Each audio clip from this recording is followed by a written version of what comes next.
Amazing. So today we have another episode of the Becoming Cosmically podcast. And today we have Kevin Dunlap with us. So, Kevin, do you want to introduce yourself and tell people what you do?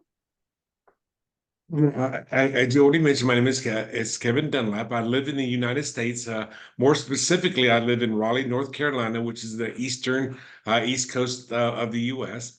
And for the last in back in 2021, I wrote my fourth book. It's called Launch: The A to Z in Creating a Successful Business. And after living in Las Vegas for 18 years, Las Vegas, Nevada, mostly I'm sure most of the world knows know what Las Vegas is. And I decided to make the move from the West Coast back to the East Coast in March 2022. And after moving here, I decided that my fourth book will become a brand new business. So I created a company called Optimal Performance Academy. And essentially, what I do is I work with small business owners and helping them get to this six-figure annual income level. And we do this for the principles that I wrote about in my fourth book, as well as some courses, coaching programs, and things like that that I do to help you get to that six-figure income level. And the reason I do that is once you hit the $100,000 US per year, then you know you've got a viable business, and then you can make the decision, hey, I'm going to go and quit my job, or I have proof of concept that my business idea is actually something that I can actually do and actually and grow. So that is essentially what I do. I love that. And what would you say were like the key aspects, if you like, of building a business? What are the kind of takeaways that you've learned over the many years that you've been doing this? Well, I've been a business owner for over 20 years, and what I've realized is that for most businesses, for them to grow and to expand outside of saying doing online ads or ads on TV or something like that, is that you have to start being okay with being uncomfortable. You have to be okay with doing something different. You have to be okay with taking that extra step. That could be hosting a podcast like Louise here, or it could be like you started shooting videos or you start becoming an influencer on Instagram or on TikTok or something like that. You got to put yourself out there so that people see you more. And what I realized back in 2009, back when I was running a real estate investment company, is that I realized that my face is also most of my brand. Yes, I'll have my logo, I'll have my colors, I'll have my website, whatever it is, but your face is your brand. And back then I was in real estate and I started shooting videos in October 2009. So that was quite a few years ago. And yes, I was hesitant, I was scared, and I made mistakes, blah, blah, blah, blah, blah, whatever excuse you want to come up with, but your face is your brand. And that's what you're going to have to start to realize that you have to put your face out there. That's the only way you're going to be able to grow, especially if you're a solopreneur or somebody who, maybe you're a bipreneur where you have a partner. Your face is, because people will only do business with people that they know, like, and trust. If they don't know who you are, they're not going to trust you. Mm. So you have to be able to put your face out there, regardless of what it is that you're doing. Like YouTube videos, you're doing webinars, you're doing workshops, you're doing, uh, you know, yeah, any kind of advertising campaigns. Your face is most of your brand. Mm. And I think now, I read a statistic recently, there's something like 3.3 billion users of Facebook every single month. That's a lot of noise to cut through, right? What kind of tips and advice would you give to people who are thinking, oh gosh, there's like a million people like me doing the same thing, especially like in our industry, in the coaching industry, right? There's a million and one people doing the same thing. How would you kind of tackle that as a limiting belief or excuse or however you want to label it? Well, the first one I'm going to say is develop a niche. What is your niche that you're going to be working with, and then find out whichever platform that those people are going to be using. It could be Facebook, it could be Facebook groups, it could be Instagram, it could be TikTok, it could be YouTube. I mean, I tend to stick to LinkedIn because LinkedIn is where a lot of people, where business owners tend to reside. So I don't do very much on Facebook, but that's just me personally. The thing is, figure out, first of all, develop a very narrow niche. And then go to the platform that those people are hanging out. I just use myself as an example. In 2009, I started shooting videos. My ideal client was somebody who was wanting to buy a home, but they could not. They did not have the credit in order to buy that home. So I started a lease option or rent to own program.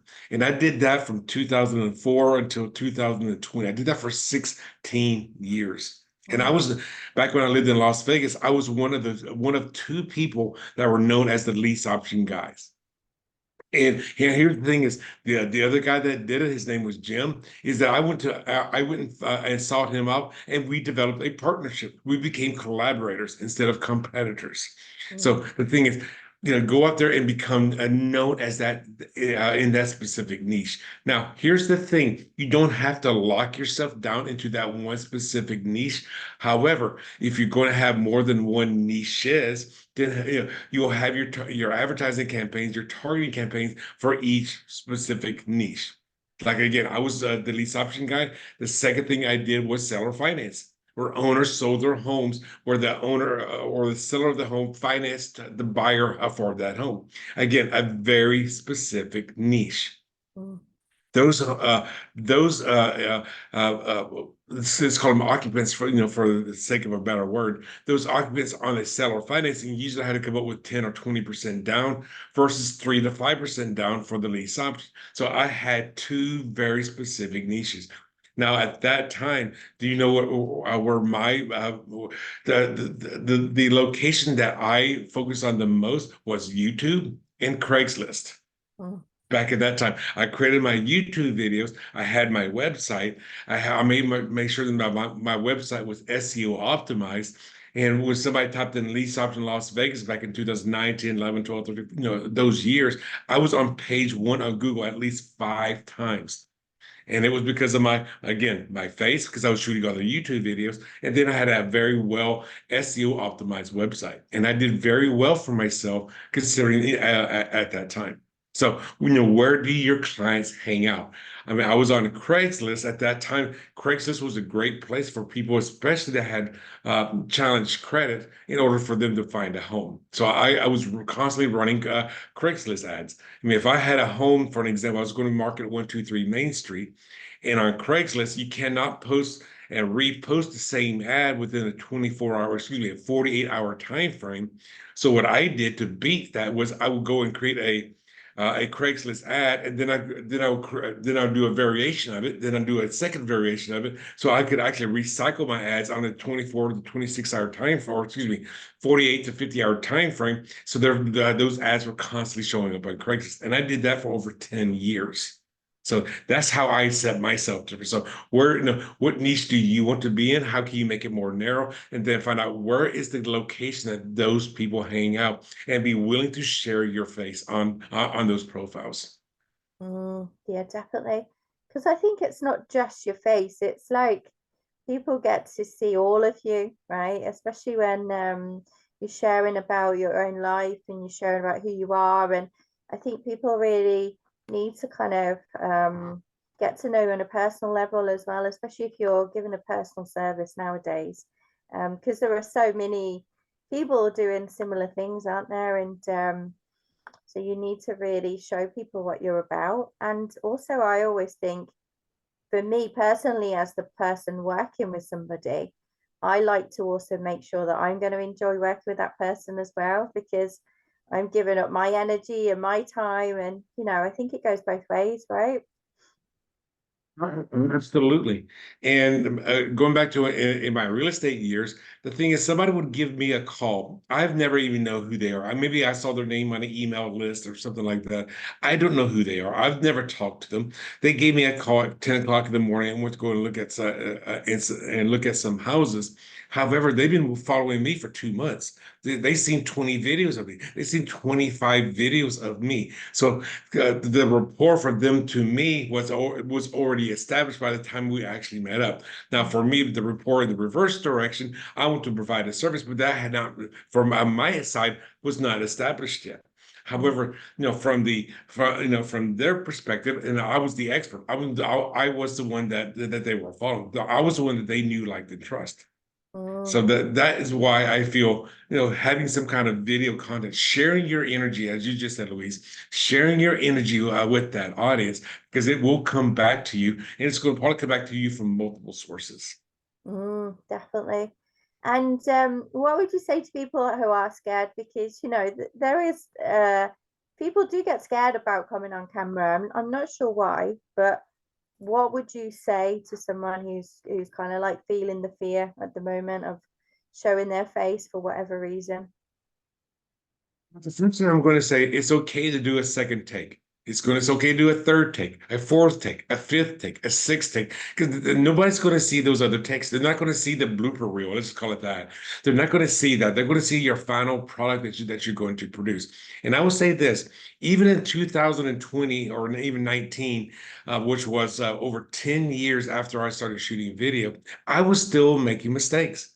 I mean, I would stand in front of the camera and go, "Hey, hello, everybody. Today is or because I will not mention the date because I was making it evergreen. You go, hello everybody. Today we're at 123 Main Street. My name is Kevin Dunlap with Trident Investments Group. This is how many bedrooms is this? And so I would make those mistakes even after shooting hundreds, if not over 1,000 videos. I was still making mistakes, and it is okay to make those mistakes. And here's what I would say that when I had people that would replace me, I say, hey, Beverly, go shoot 123 Main Street, and I'll give you X number of dollars, and they would freak out a little bit. What I would tell most of my clients, or excuse me, most of my people that was going to shoot videos for me, because I've done this a few times, is I would say, go and film yourself selling your own house. You're not going to post it anywhere. It just gets you practice for being in front of the camera. Mm. And the thing is, be okay that you're going to that you're going to make mistakes. I mean, I still shoot videos now for my training videos and stuff like that. And I would say when I'm doing say a reel, like, hey, I'm going to promote this one course, it usually takes me 4 to 6 times to get it right. I mean, this is after doing this for over 20 years. I still make mistakes, and it is okay. And here's one of the things one of the examples that I like to share. Louise, have you ever heard of an actor known as Robert Downey Jr.? He Yes, played Iron Man. He Iron played Man. Sherlock Holmes. Do you think that he gets it right on the first take every single time? And he's a multi-millionaire. Do you think he's still sort of like, okay, Robert, I do the shot, and he nails it on the first shot? Do you think he's going to take two, take three, take four?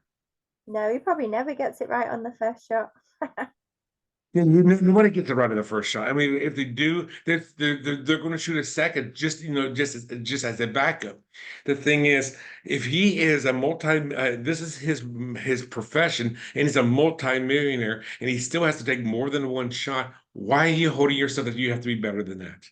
The thing is, it is okay to make mistakes. Just do another take. Here's the thing: we're now in the digital age. We're no longer dealing with film. We're not in like the film reels where you had limited number of film that you have. We're in the digital age. You can delete the stuff that does not work and only put out there your best stuff. And it is okay. Just I mean, and the other thing I'm going to say is start being comfortable with being in front of the camera. Mm. It takes time. It does take practice, and it takes perseverance. However, just start getting in front of that camera and sharing your message. Definitely. And I think even before doing video, because I think a lot of people don't like listening to the sound of their own voice. I know whenever I ask people like, what's stopping you from getting on camera? Oh, I don't like the sound of my own voice. I'm like, well, don't watch it back then. Simple, and I think if you are scared about getting on the camera, then start with taking photos of yourself and reminding yourself, that it's okay, it's absolutely okay. I always encourage my students to turn up as they are. So I will have video sessions sometimes where I would just turn up in my pajamas because I want people to see that it's absolutely okay, that we all live our lives as busy as we are. Let's just turn up as we are. Let's not, do our hair that day, and let's just turn up. And the amount of clients that I've had on sessions that have just turned up in their pajamas, and I've loved it because I'm like, well, that's the best way to be, right? Just turn up as you are in the moment. The thing is, if you're afraid of making mistakes, sometimes I say, go ahead and make the mistake. Mm, I would say sometimes go there and deliberately screw up. So at least you got that out of your system. I mean, I will say this. I mean, I did not. I was very nervous when I started being in front of the camera. I remember back when I was in college, I videotaped myself doing a public speak because I took a public speaking class, and I realized just all the tells, the nervous gestures that I did. However, over time, you get better. Now, Louise, have you ever heard of a group called Toastmasters, which is for public speaking? yeah, I have. Yeah. So when I joined Toastmasters and back when I lived in Vegas, I did something that almost nobody I've ever seen do. This is when I gave my first speech and my second speech for Toastmasters. Is I did not videotape myself. What I ended up doing is I took it to the next step higher. I did my very first speech as a Facebook Live. So I was in front of the room of people, but I had my camera in the background, and I was also shooting live. I go, "Hello, good evening, everybody, all fellow Toastmasters, Madam Toastmasters, and everybody out in Facebook land." And so I was like, I mean, just really push myself just so that I can start being in front and becoming more comfortable being in front of that camera. Oh yeah, definitely. Facebook Live will get you quicker at things like that because you can't edit it. I prefer videos actually where we don't edit. Like I never edit any of my podcast episodes because I'm like, no, it's going out as it is. It's going out as we're meant to be. What was living in Vegas like? I'd love to learn a bit more about that. Well, living in Vegas, you got to realize, as far as the United States is concerned, that is a 24-hour town. You can do whatever you want, whenever you want. Yeah. And it's and now that I live on the East Coast, which is not a 24-hour town, is I kind of missed that aspect. However, the thing with Vegas also is that it's a very transitory city, Mm, meaning that there's very few people that are adults or ever from Las Vegas. mm, So everybody's coming. Well, I'm from California. In my case, I'm from North Carolina, or I'm from Florida. I'm from Montana. So or I'm from the UK. I'm from Russia. Or I'm from. So most people that I met in Vegas were they grew up somewhere else, and they brought their experiences, their energy into Las Vegas. So I mean, I liked Las Vegas. It is in the middle of the desert, so it is very dry there, and it is also very hot there during our summer times. Now, mm, I don't know so I remember talking to a friend of mine, and she lives in Canada, and it was like it was in the summertime, and I think it was like 118 degrees, and I told her it was like 46 Celsius. I think that might be about the same conversion, maybe 50 degrees Celsius. She goes, "Oh my God, it's so hot!" Like, that's just Vegas. I mean, you just get used to it. That's just, mm. once you live in the, I guess you can kind of call it the high desert. You do get used to those extreme temperature screen, those those different temperature extremes. Now, one other thing is because it is in the desert, it does not rain very much. I Mm. mean, back then, maybe it would rain maybe 8 or 10 times a year. So that's about it. So so you had to make your adjustment for living in those a little bit more extreme conditions. Wow. Well, I live in the UK where it's mainly cold and mainly wet, so everything here is really green. I do love that about the UK, to be fair. I know anyone who's British moans about weather, but I always say, well, it rains a lot, but look how green our country is. It's so beautiful compared to places that don't have water and then it's like barren everywhere, right? So I can't complain. So where can people kind of like find you? You said you're on LinkedIn mainly, right? How can people find you if they want to find out more about what you do? One thing, when you find me on LinkedIn, everything, almost every platform that I'm on, just search for my name, which is Kevin, my middle initial A, and then Dunlap. So if you go to LinkedIn, linkedin.com/IN/Kevin A. Dunlap, Instagram, .com/Kevin A. Dunlap. Go to Twitter, same thing, /Kevin A. Dunlap. So everything I do, because I use my middle initial, just so that I can stand out. And if they want to find me online and learn more about the company that I operate, go to optimalperformanceacademy.org. Again, optimalperformanceacademy.org. Okay, beautiful. Are there any other messages that you want to share with our audience, Kevin? I would say follow your dream. Whatever that dream is, you definitely want to follow that dream because the last thing that you want to do is, be 20 years from now, 30 years from now, and you have these I should have, could have, would have. Mm, And, follow your dream because life is too short for you to keep putting things on the back burner. Because the thing is, I hate for you to live a life that does not in alignment to your dreams. yeah, beautiful. Thank you for that. So I am going to, I'm sure we'll collect all your links anyway from you and put them in the bio when we post the podcast so people can find you. I'm going to thank our readers and listeners, and then we'll have a little chat afterwards if you've got 5 minutes. Sure, of course. Brilliant. Okay, thank you.